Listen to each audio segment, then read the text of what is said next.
Escalera al cielo 1 en busca del paraíso parte 1. Hubo un tiempo, nos dicen nuestras antiguas escrituras, en que la inmortalidad estaba al alcance de la humanidad. Fue una edad de oro, cuando el hombre vivía con su creador en el jardín del Edén, el hombre cuidando el maravilloso huerto, Dios paseando con la brisa de la tarde. Y el Señor Dios hizo brotar del suelo todo árbol agradable a la vista y bueno para comer. Y el árbol de la vida estaba en el huerto, y el árbol del conocimiento del bien y del mal. Y un río salía del Edén para regar el jardín, y desde allí se dividió y se convirtió en 4 arroyos principales. El nombre del primero es Pisón, y del segundo Gión, y del tercero Tigris, y el cuarto río es el Éufrates.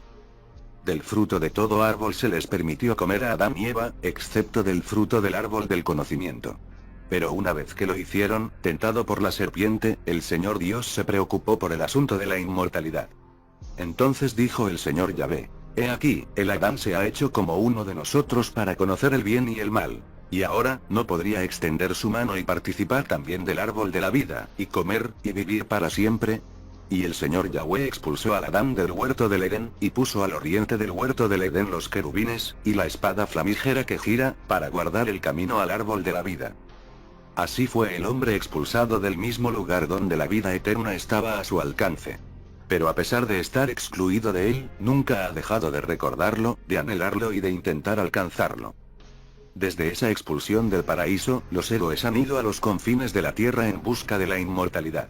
A unos pocos seleccionados se les permitió vislumbrarlo. Y la gente sencilla afirmó haberlo encontrado por casualidad.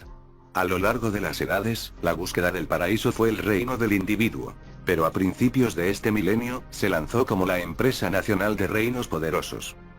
El nuevo mundo fue descubierto, así nos han hecho creer cuando los exploradores fueron en busca de una nueva ruta marítima hacia la India y su riqueza. Cierto, pero no toda la verdad. Porque lo que Fernando e Isabel, rey y reina de España, más habían deseado encontrar era la fuente de la eterna juventud. Una fuente mágica cuyas aguas rejuvenecen a los viejos y mantienen a los jóvenes para siempre, porque brota de un pozo en el paraíso. Tan pronto como Colón y sus hombres pusieron un pie en lo que todos pensaban que eran las islas de la India, las Indias occidentales, combinaron la exploración de las nuevas tierras con la búsqueda de la fuente legendaria cuyas aguas hicieron jóvenes a los viejos de nuevo. Los indios capturados fueron interrogados, incluso torturados, por los españoles, para que revelaran la ubicación secreta de la fuente. Uno que sobresalió en tales investigaciones fue Ponce de León, un soldado profesional y aventurero, que ascendió de rango para convertirse en gobernador de la parte de la isla española ahora llamada Haití y de Puerto Rico. En 1511, presenció el interrogatorio de unos indios capturados. Al describir su isla, hablaron de sus perlas y otras riquezas. También ensalzaron las maravillosas virtudes de sus aguas. Hay un manantial, decían, del que había bebido un isleño gravemente oprimido por la vejez. Como resultado, él trajo a casa la fuerza masculina y ha practicado todas las actuaciones masculinas, después de haber tomado esposa de nuevo y engendrado hijos. Al escuchar con creciente entusiasmo, Ponce de León, él mismo un anciano, se convenció de que los indios estaban describiendo la fuente milagrosa de las aguas rejuvenecedoras. Su postdata, que el anciano que bebía de las aguas recuperó su fuerza viril, pudo reanudar la práctica de todas las actuaciones varoniles e incluso tomó de nuevo a una joven esposa que le dio hijos, fue el aspecto más concluyente de su historia. Porque en la corte de España, como en toda Europa, colgaban numerosos cuadros de los más grandes pintores, y siempre que representaban escenas de amor o alegorías sexuales, incluían en la escena una fuente. Quizás la más famosa de estas pinturas, El amor sagrado y el amor profano de Tiziano, se creó aproximadamente en la época en que los españoles estaban en su búsqueda en las Indias. Como todo el mundo sabía, la fuente de las pinturas insinuaba el acto sexual definitivo. La fuente cuyas aguas hacen posible todas las actuaciones varoniles a través de la eterna juventud.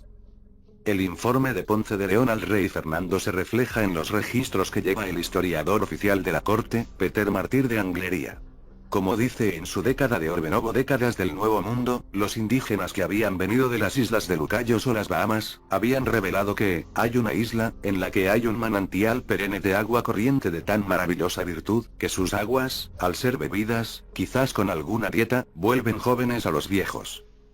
Numerosas investigaciones, como la fuente de la juventud de Ponce de León, Historia de un mito geográfico de Leonardo Olszewski, han establecido que la fuente de la juventud fue la expresión más popular y característica de las emociones y expectativas que agitaron a los conquistadores del Nuevo Mundo.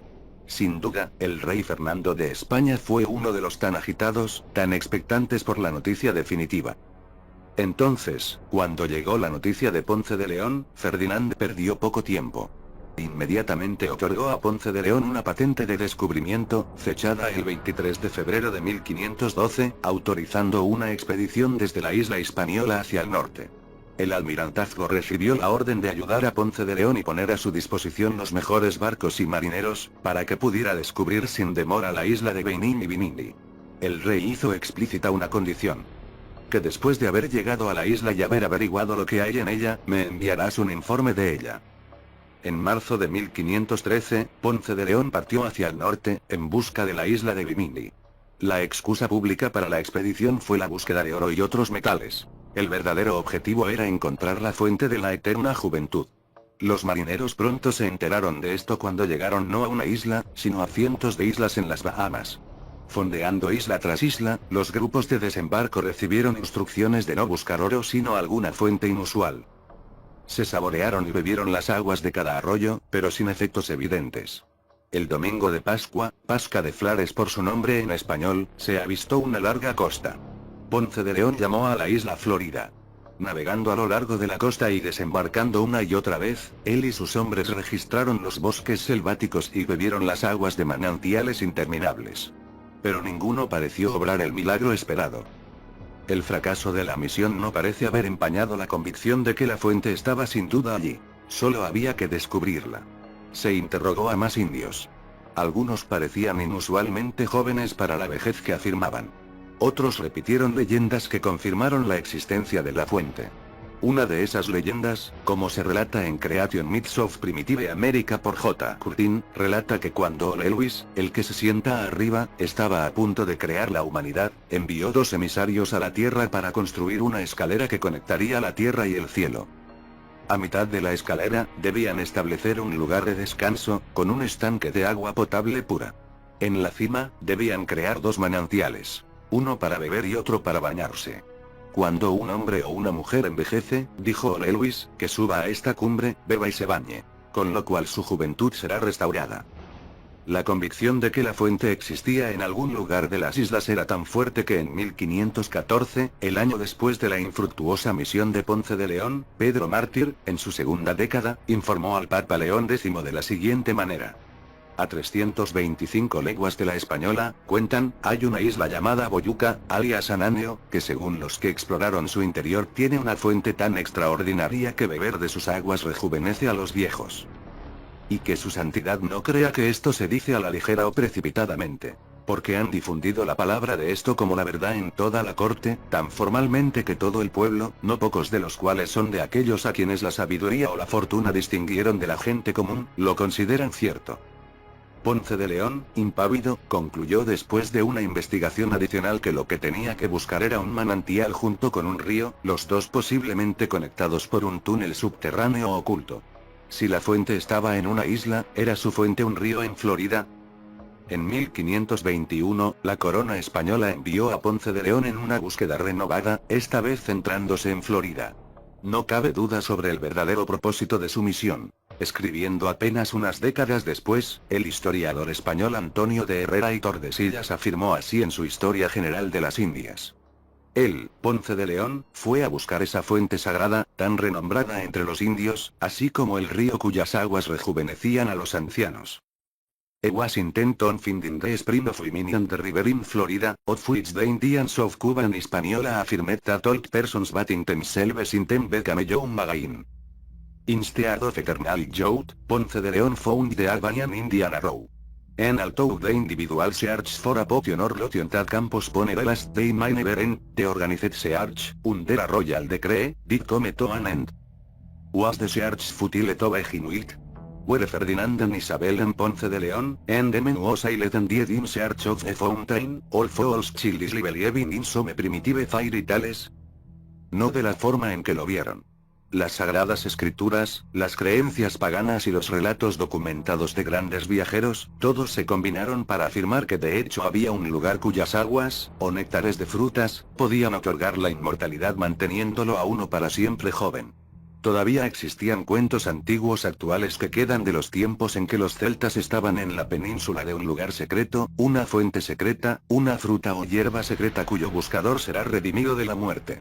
Estaba la diosa Idun, que vivía junto a un arroyo sagrado y guardaba manzanas mágicas en su cofre. Cuando envejecían, acudían a ella para comer de las manzanas, con lo cual volvían a ser jóvenes.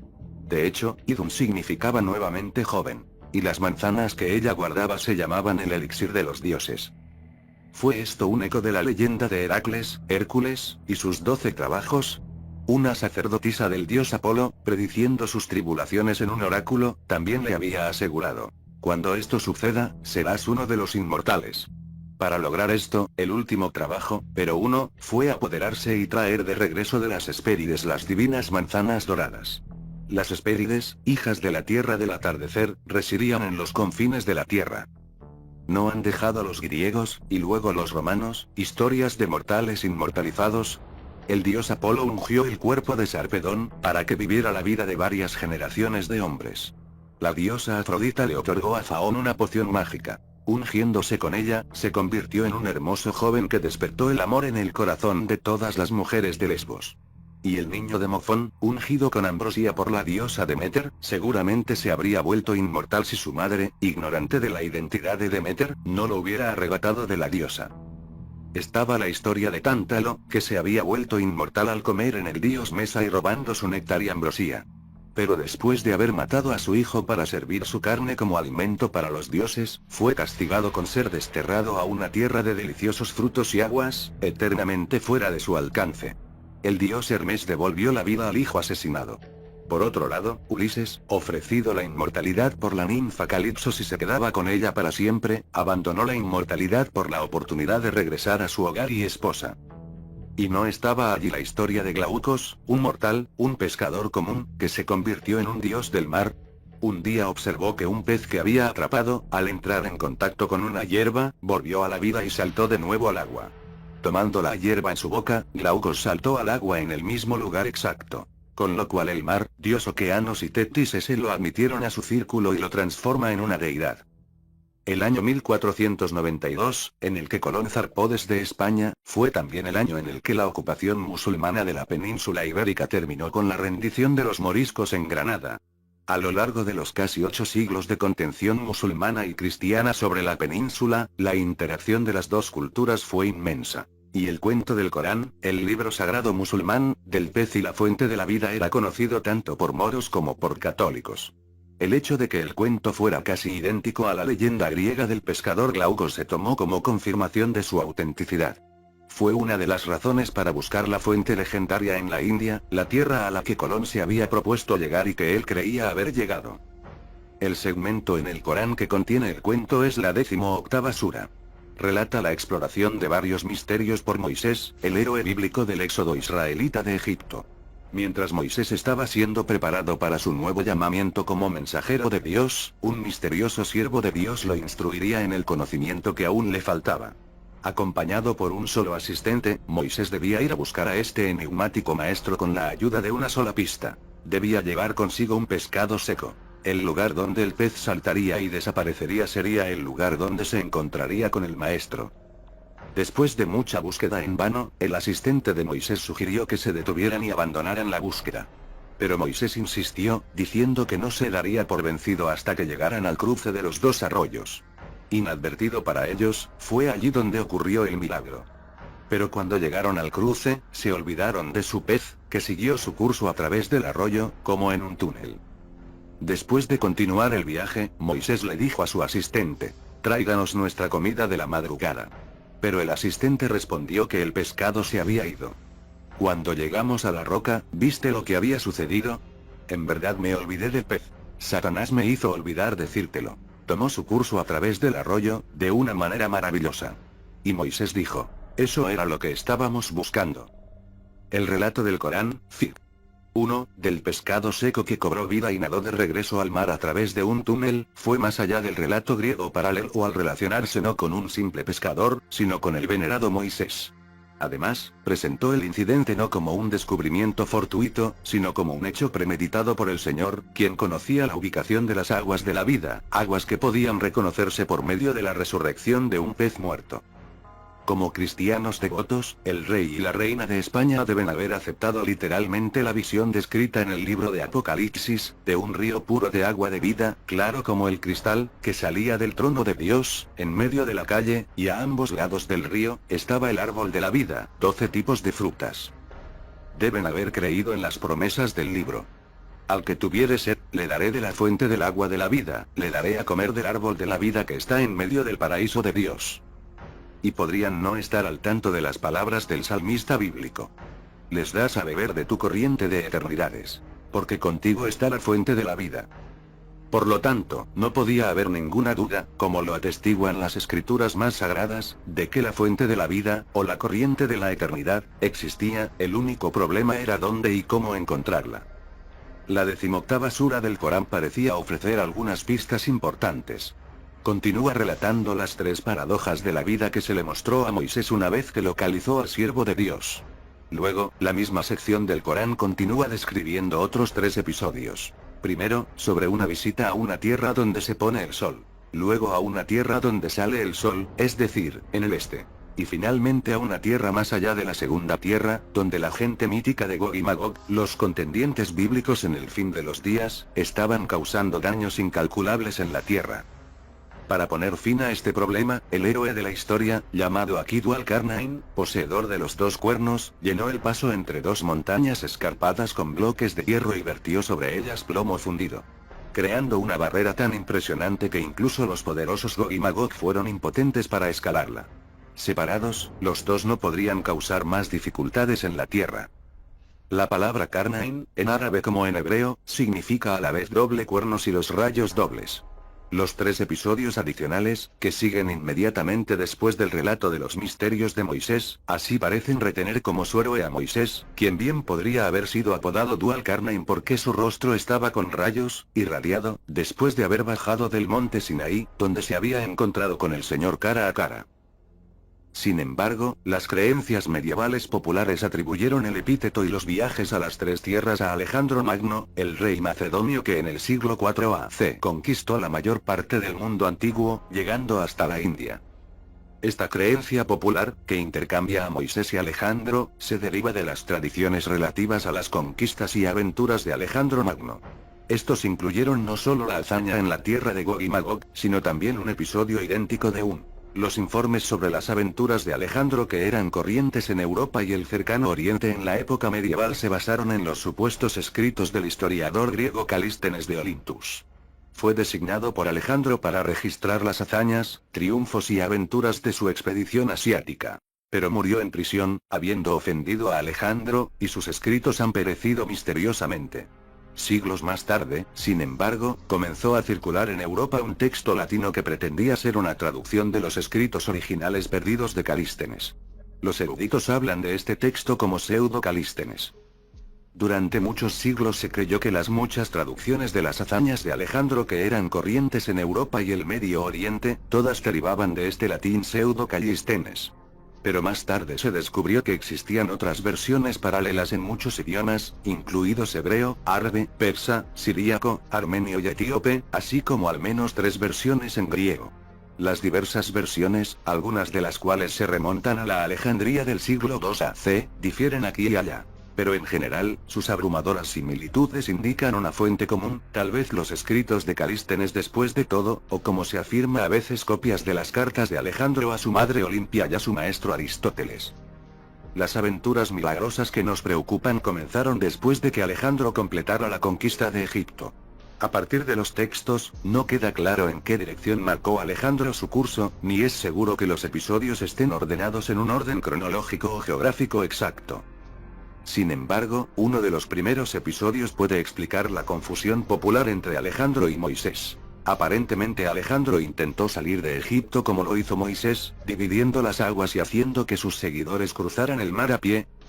Al llegar al mar, Alejandro decidió dividirlo construyendo en medio un muro de plomo fundido, y sus albañiles, continuó vertiendo plomo y materia fundida en el agua hasta que la estructura se elevó por encima de su superficie.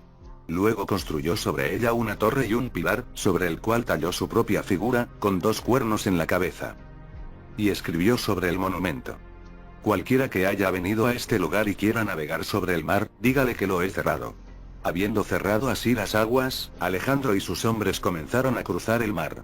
Sin embargo, como medida de precaución, enviaron por delante a algunos prisioneros. Pero cuando llegaron a la torre en medio de las aguas, las olas del mar subieron sobre ellos, los prisioneros, y el mar los tragó y todos perecieron. Cuando el de 2 cuernos vio esto, tuvo miedo del mar con un gran temor, y abandonó el intento de emular a Moisés. Sin embargo, ansioso por descubrir la oscuridad al otro lado del mar, Alejandro hizo varios desvíos, durante los cuales supuestamente visitó las fuentes del río Éufrates y del río Tigris, estudiando allí los secretos de los cielos y la tierra, estrellas y planetas. Dejando atrás a sus tropas, Alexander regresó hacia la tierra de las tinieblas. Llegando a una montaña llamada Musas al borde del desierto. Después de varios días de marcha, vio un camino recto que no tenía muro, ni alto ni bajo. Dejó a sus pocos compañeros de confianza y procedió solo.